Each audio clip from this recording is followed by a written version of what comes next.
A tale from the depths, the darkness beneath the ocean's surface. They told me the structure would be empty, a sealed coffin of steel and silence. They said the ocean keeps her secrets best when she has swallowed the hands that made them. I believed them until the station knocked back. I had never descended alone before. A sub is built for two, if only to have another pair of eyes when the world beyond the acrylic turns to ink. But Torrent Salvage pays extra for solitude and extra still for a contractor with an acoustic ear. I spent 10 years listening to the ocean for a living, calibrating hydrophones, filtering the pulse of whales from the hiss of wind, parsing the groan of hulls from the song of shifting ice. I can hear a scratch from 1,000 meters and tell you if it's a barnacle or a desperate man. That's the sort of confidence that gets you paid. It's also the sort of confidence that gets you killed. The old research station sat on the shoulder of a trench where the seafloor sloped off in a black avalanche toward a depth my head refused to hold. It was called Orpheus Node in the paperwork, O-Node on the map, Bathy's 4 in what passed for lore. Nobody said why the government stopped funding it. Officially, mission completed. Unofficially, every engineer I knew had a different rumor. Flawed seals, seismic instability, madness. A kilometer down, sunlight loses its grip. At 3, the blue is gone and what's left is pressure, a patient hand on everything. The sub hummed, the ballast coughed, condensation streaked the inside of the canopy and left a metallic tang at the back of my tongue. The acrylic squeaked like a finger across a wine glass. I listened to the external hydrophone, static. Then distant thunder that wasn't thunder at all, the planet sighing to itself in tones too big for the air. Surface, this is Nereid, I said. Approach nominal. Mara's voice came through, thready across the water but steady, the one thing about this contract I had insisted on. Copy, Nereid. You sound good. Keep the channel open. The station appeared as a smudge first, a shape denser than black, stilted legs settling into a bed of silt like the bones of an insect. My floodlights revealed latticework eaten by salt and time. The docking collar lay tilted, a mouth and a face that had forgotten how to speak. Bioluminescent threads clung to welds and flared as my lights touched them, winking out after, as if embarrassed to have been seen. Contact, I said, breath fogging the glass. My throat felt raw. I'm going in. The sub's soft nose pushed into the ring. The latches found their homes with a clack that vibrated up my teeth. I waited for the equalization chime, a happy chiming sound designed by someone who thought bells could make a grave cheerful. The suit smelled like rubber and old sweat when I climbed into it. I cycled the hatch. Water shivered at the threshold and then held. The air tasted of dust that had been wet, then dry, then wet again. It was the taste of a place that had not been opened in years and had never known the sun. My boots touched the deck. The station felt, alive is not the right word. Awake is worse. Breathing is worse still. It felt occupied by the idea of someone who had left the room and might return. My headlamp cut a cone through dust motes that drifted in slowpokes like snow. In the beam I saw a wall of scratched paint, Orpheus Node, and the fingernail crescents of names that had been picked off letter by letter. The corridor bent around the core like the inside of a nautilus shell. I took 5 steps and heard it. 3 knocks. Faint. Spaced like a pulse. I turned. The sound had come from everywhere and nowhere. I told myself it was something settling, pressure arguing with structure. Steel and water always have things to say to each other. Structural noise, I said aloud to the recorder on my chest. Saying it made it scientific. Scientific meant safe. Initial survey proceeding. I did my job. I checked desiccant canisters bloated with water. I tested backup batteries that hummed and failed in the same breath. I swept the hydrophone closet, a narrow space lined with spools and recorders like patient animals. Dust. Scattered tools. A coffee mug turned on its side, the brown tide mark inside a graph of some forgotten morning's end. Behind it, something had scrawled on the wall with grease pencil, a pattern that looked like raindrops or a child's attempt at Morse code. Sometimes there are ghosts, but they are the practical sort, pictures of family, jokes on a whiteboard. There were none here. The absence felt curated. When the air scrubbers bristled and whirred themselves awake at my touch, the station exhaled. A rush of stale air slid down the corridor and kissed the back of my calves. My skin goose-pimpled under the suit. Power to Module A, I said. Lighting is. The lights came up one by one, slow as eyelids learning how to lift. My headlamp dimmed before I told it to. I watched a moth nobody had seen in years drop out of nowhere and die in a puddle of glow, legs worrying at a surface that wasn't there anymore. I set up the portable hydrophone in the main habitat. The coil of cable went snake-like across the floor, waited from habit to keep it in place in case the station breathed harder. Mara, you still with me? Static. Then, still with you. Your heart rate's high. Station's louder than I expected. I'm going to run a sweep. I dropped the hydrophone into the flooded moon pool at the center of the room, the dark mouth from which the sub had docked. The hole's edge was scalloped with corrosion, each scallop bead bright with bioluminescence that flared and winked like a breath. The cable paid out with that small familiar drag in my fingers, the friction of water against wire. Noise came up, whispers, always whispers, not voices, but the hiss of living water. Beneath it, a tone, a very low tone, inaudible to most, felt by those who listen long. I recorded it. Filtration would let me see its bones later. I tried not to attach words to the shapes on the laptop screen as they marched. Don't humanize noise, that's how you ruin your ear. But the tone had structure. It rose like a question. 3 knocks again, closer. I froze. The knocks had the timbre of steel on steel. I knew the mechanics of that sound. It travels oddly through pressure, arrives as a memory of itself. The second knock fit within the echo of the first. The third rode both. It reminded me, absurdly, of a child learning to clap in time. Mara? I said. Did you hear that? Negative, she said. She was quiet for a beat longer than she needed to be. Your mic didn't pick it up. My mic had picked up the scrape of my bootlace earlier when it brushed the ladder. It should have grabbed 3 hits like hammers on the bones of the place. I swallowed and tasted metal again. The hydrophone hissed. Then it spoke me. Nereid, it said. My name, or rather my call sign, peeled from the noise as if a layer of silt had been brushed from a plaque. I've heard whales mimic a ship's prop. Dolphins mimic the whine of a winch to call the attention of handlers who bring them fish. Mimicry isn't magic, it's repetition and desire. But that single word came with the contour of my own voice. The vowels stretched just where mine stretch when I'm tired. Something about my posture surrendered then. I tilted toward the pool. The lights ricocheted off my visor, making my face a ghost I couldn't stop looking at. Mara, I said, very softly. Static filled with a sound like someone breathing into a microphone from far away. Not Mara, not me. Another voice that had the shape of human, speaking inside the grain of the ocean. Nereid, it said again, and then, open. I yanked the hydrophone out. Water whipped off the cable in cold slaps, beating the laptop keys. The tone stopped. The word hung anyway, the way a light does on your retina after you close your eyes against it. Interference, I said to the room, to the recorder, to myself. Probably a feedback from the old systems. Probably a recording. Probably. Another knock, then a scuttle like something metallic dragged lightly along the exterior. I needed a banal task. Banality keeps panic from breeding. I followed the sign to Lab B. The door stuck and then spilled me into a room with a long bench under a porthole where the ocean sat against the glass like a heavy cat. Cultured jars crowded a shelf. The labels were faint but legible. Vibrio, dragonfish embryos, cephalophora, do not expose to light. The last jar had tipped in whatever incident ended this place's life. Its lid lay like a blind coin on the floor. Inside the jar, water held a tangle of clear threads that seemed to move when I exhaled. They weren't moving, I told myself. I was. My headlamp chased a suggestion of motion in the porthole. Lights bring you an audience down here. Things draw close to see if you are edible. What came pressed against the glass did not look like an eye. It looked like an absence shaped like one. The glass bulged a fraction as the pressure outside returned its weight against the weight of the station. The absence held for a long blink, then slid away, smeared out by the beam.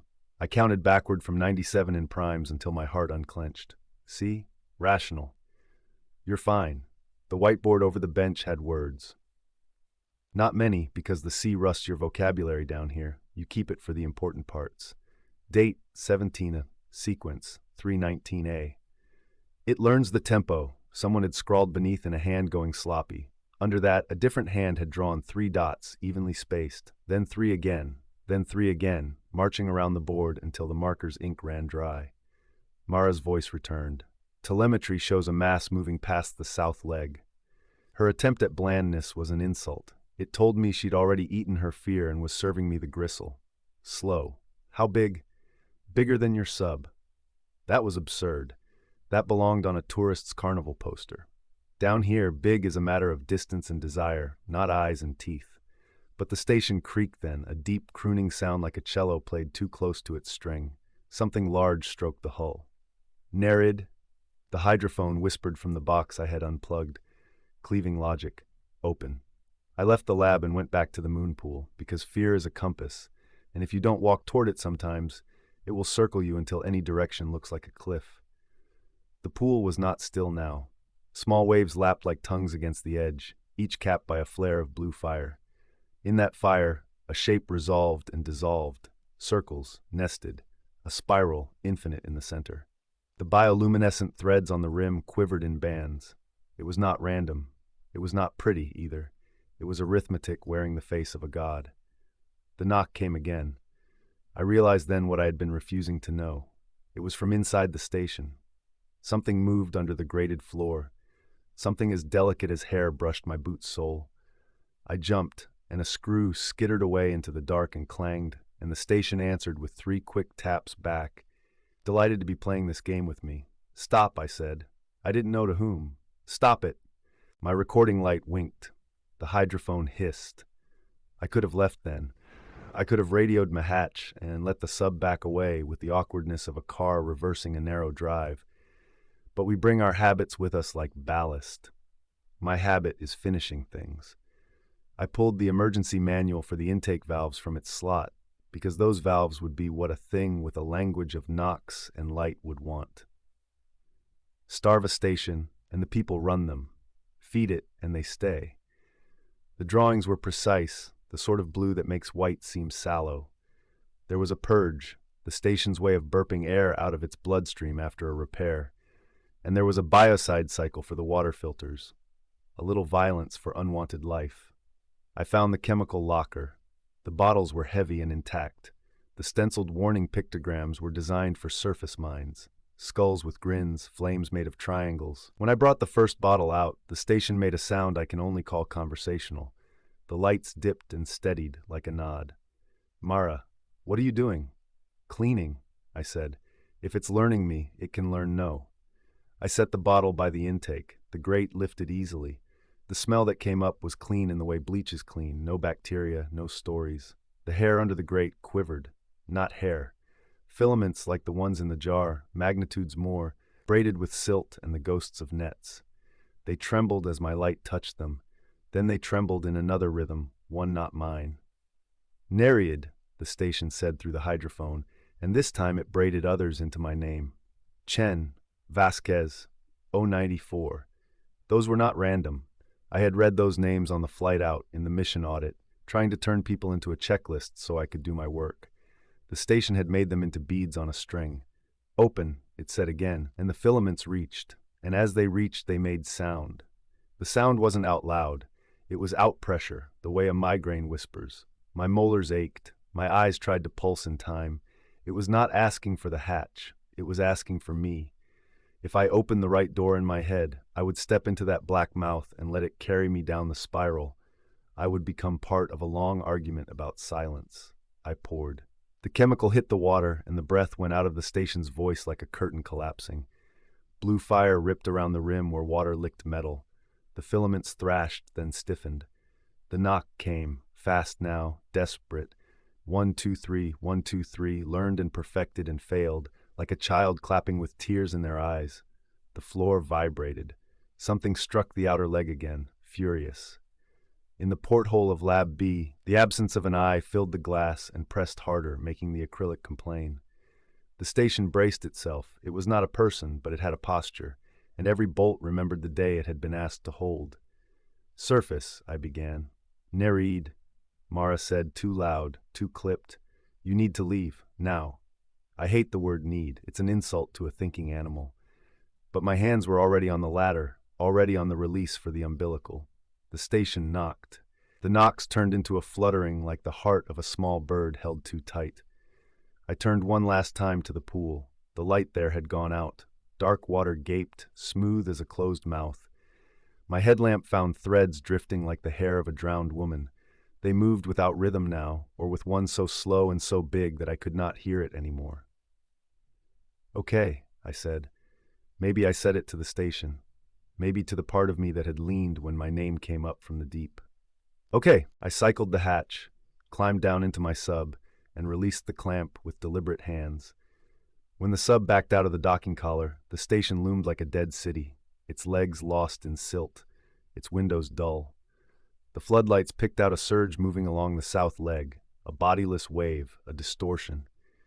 It lifted one long, soft angle of itself and stroked the station once, as if smoothing a child's hair after a tantrum. Then it let go and slid away into dark that made a mockery of light.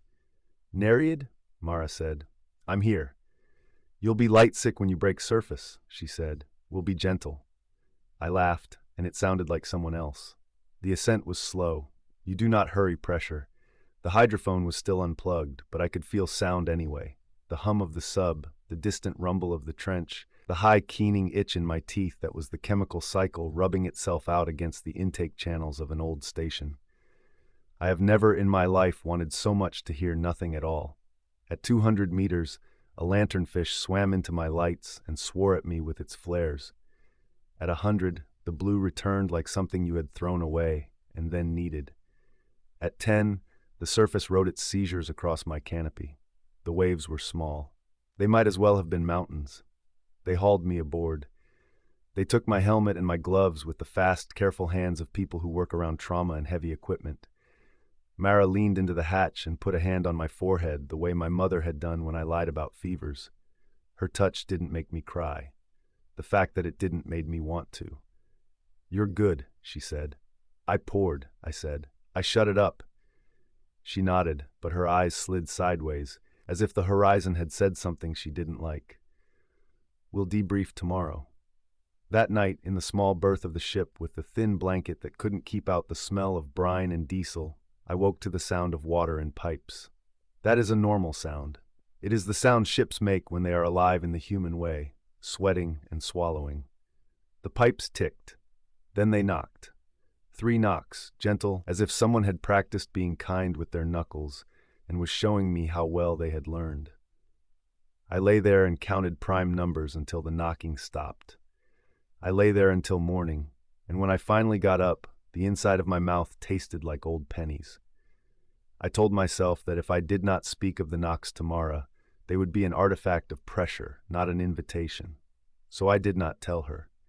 She made coffee that smelled like a story I wanted to live in. We reviewed the footage, the jars, the scribbles, the filaments, the moment the light went out. "You did right," she said, and because we both needed to believe it, we pretended that meant something that would last. I went home to a small apartment with a window that rattled in the wind and a radiator that talked at night. I left the hydrophone in its case. I took baths instead of showers because baths are quiet and showers drum on pipes and pipes can be persuaded. But when I drained the water, the tub sometimes gave 3 delicate ticks as the metal cooled, spaced like a pulse, loving and precise. I would hold my breath and listen for my name. I did not hear it. I did not hear it until last week when the neighbor upstairs had a plumber in to fix a clanging in their line. The man shut off the building's main and then opened it. The pipes exhaled and inhaled. Then the whole building knocked, very softly, 3 times. There was a lullaby in it. There was a question mark in it. And then buried in the hush that waits between machines and the humans who love them, a voice that was almost mine said, "Open." The human mind is a door with many locks. The ocean knows all the keys. I do not open. I count primes. I listen only to surface sounds, kids in the hallway, a dog who cannot be convinced that elevators are not portals to the land of meat. When the pipes cool, I put my fingers on them and feel the cold. Cold is a language too, an old one, older than light.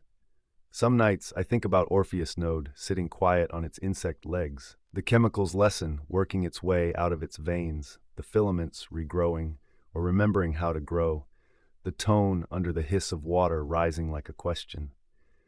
Some mornings I wake with a taste of salt on my tongue and an ache in my teeth, and the memory of a spiral, nested and infinite.